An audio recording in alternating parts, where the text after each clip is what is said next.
While the former president expressed those views, JVP parliamentarian Bimal Rathnayake had this to say in parliament.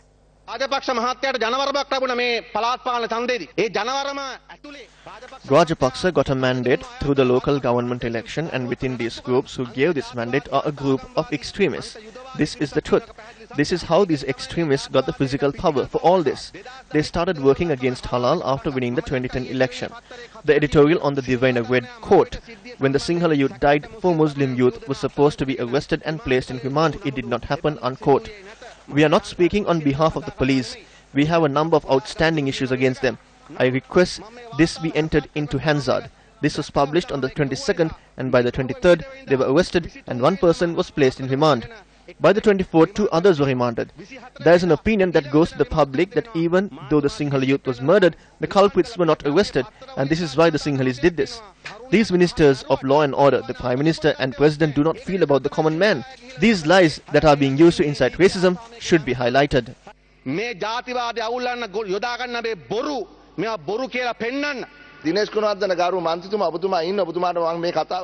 Dinesh Gunawardena, please stay. I need to tell this to you. Listen to what I have to say. When we speak of these racist things that your people do, you leave.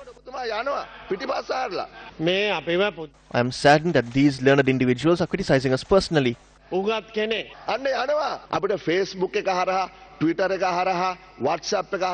See, he is leaving. Through Facebook, Twitter, WhatsApp, anyone can say anything. How are we to know the truth from the false? What happened to us? We had to temporarily ban these social media sites. I propose to Parliament that a presidential commission be appointed to the incidents that transpired. We need to know the truth.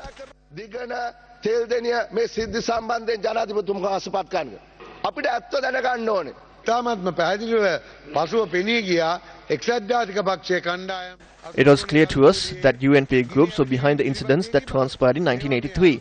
The new UNP MPs need to know about these things. When needed, they use racism to bolster their power. This is the UNP. We all know that one extreme group brought the halal issue into the limelight. Where did they get money from? It came from Norway. When we come into power, forces against us mingle with us and work against us in order to incite racism. Under these circumstances, we fall in trouble. The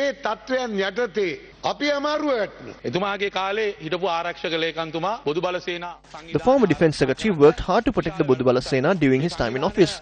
Gotabaya Rajapaksa was the chief guest who was invited to declare open their office building. We came into power highlighting all this. It has been 2.5 years. What steps have we taken as a government to stop this? Nothing. I complained to the Prime Minister. I complained to the Minister of Law and Order. I went to the police headquarters on multiple occasions and lodged complaints under my name. Nothing was done. As a government, nothing has been done. I am ashamed as a government MP for remaining in this government.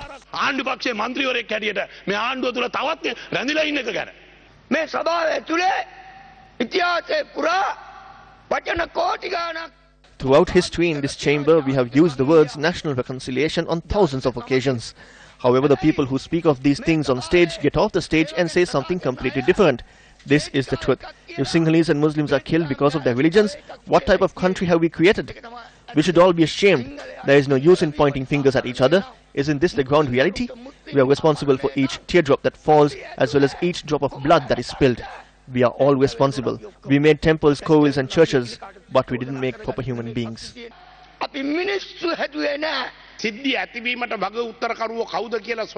Find out who is responsible for these incidents. Do it in a way where all political parties can get involved in this. Appoint a parliamentary select committee. Without pointing fingers, then we will be able to face these allegations. This committee could recommend what actions should be taken for non-recurrence.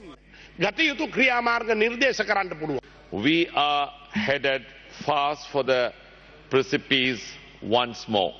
The recent attacks in Kandy, Ampara, Gintota, Aludgama and other areas can be drawn a parallel to a return to the dark days of July 1983. Today, we are in a similar predicament where undesirable elements have spread a campaign of hate and fear against not just the Muslim community, but against our fellow Sri Lankans, and moreover are attempting to pose the threat to our strongest weapon, our identity as a united Sri Lanka, citizens of one resplendent, diverse and rich nation. This government has gone further than others in ensuring that equality and human rights of all Sri Lankans are adhered, honoured and given due precedence. However, the events of the last few weeks are evident that we still have a long road ahead for us.